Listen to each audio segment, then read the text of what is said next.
নমস্কার বন্ধুরা, এই ছাগলটি প্রথমে পিপিআর হয়েছিল। পিপিআর রোগ মানে হচ্ছে 10টার মধ্যে 8টা মরে যায়, আর খুব ভাগ্যের জোর হলে 2টো বেঁচে থাকে। তো পিপিআর রোগের জন্য ভ্যাকসিন করতে হয়।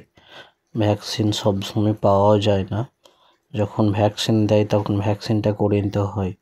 এই ছাগলের ভ্যাকসিন করাতে গেলে অবশ্যই সুস্থ ছাগলকে ভ্যাকসিন করতে হবে।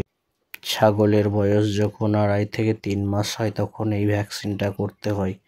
1 ml সাবকাট চামড়ার তলায় এই ভ্যাকসিনটা বছরে একবার করলেই হবে, আর কিছু করার দরকার নেই। গাভীন অবস্থায় করা যাবে, ছাগল যদি গাভীন থাকে তাহলে ভ্যাকসিনটা করা যাবে। এই দেখতে পাচ্ছ তোমরা, প্রথমে জিভের তলায় ঘা হবে, জিভের তলায় হতে হতে তারপর ধীরে ধীরে এই নাকগুলোতেও হয়েছে, দেখতে পাচ্ছ এই ধীরে ধীরে নাকগুলোতেও হয়েছে। ছাগলটা ঝিমিয়ে আছে, খাবে না, জ্বর থাকবে। তো এই ছাগলটির প্রথমে তাপমাত্রা চেক করব আমি। প্রথমে তাপমাত্রা ধীরে ধীরে চেক করতে হবে, থার্মোমিটারটা ঝাঁকিয়ে নিতে হবে ভালো করে। টেম্পারেচার চেক করার জন্য প্রথমে মলদার দিয়ে আস্তে আস্তে থার্মোমিটারটা রাখতে হবে, তারপর আস্তে আস্তে ধীরে ধীরে টেম্পারেচার উঠবে। নাই নাই করে এটা 2 মিনিট রাখতে হবে, তাহলেই টেম্পারেচারটা বোঝা যাবে।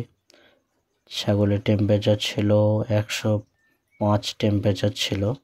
তারপর আমি এটাকে ইঞ্জেকশন করেছি, অ্যানিস্টামিন করেছি, নিমোসোলাইড করা হয়েছে 1 ml, আর পিপি পটাশিয়াম পারম্যাঙ্গানেট দিয়ে দেওয়া হয়েছে মুখ ধোয়ানোর জন্য, সাথে অ্যালামও দিয়ে দেওয়া হয়েছে, আর সঙ্গে অ্যান্টিবায়োটিক ট্যাবলেট।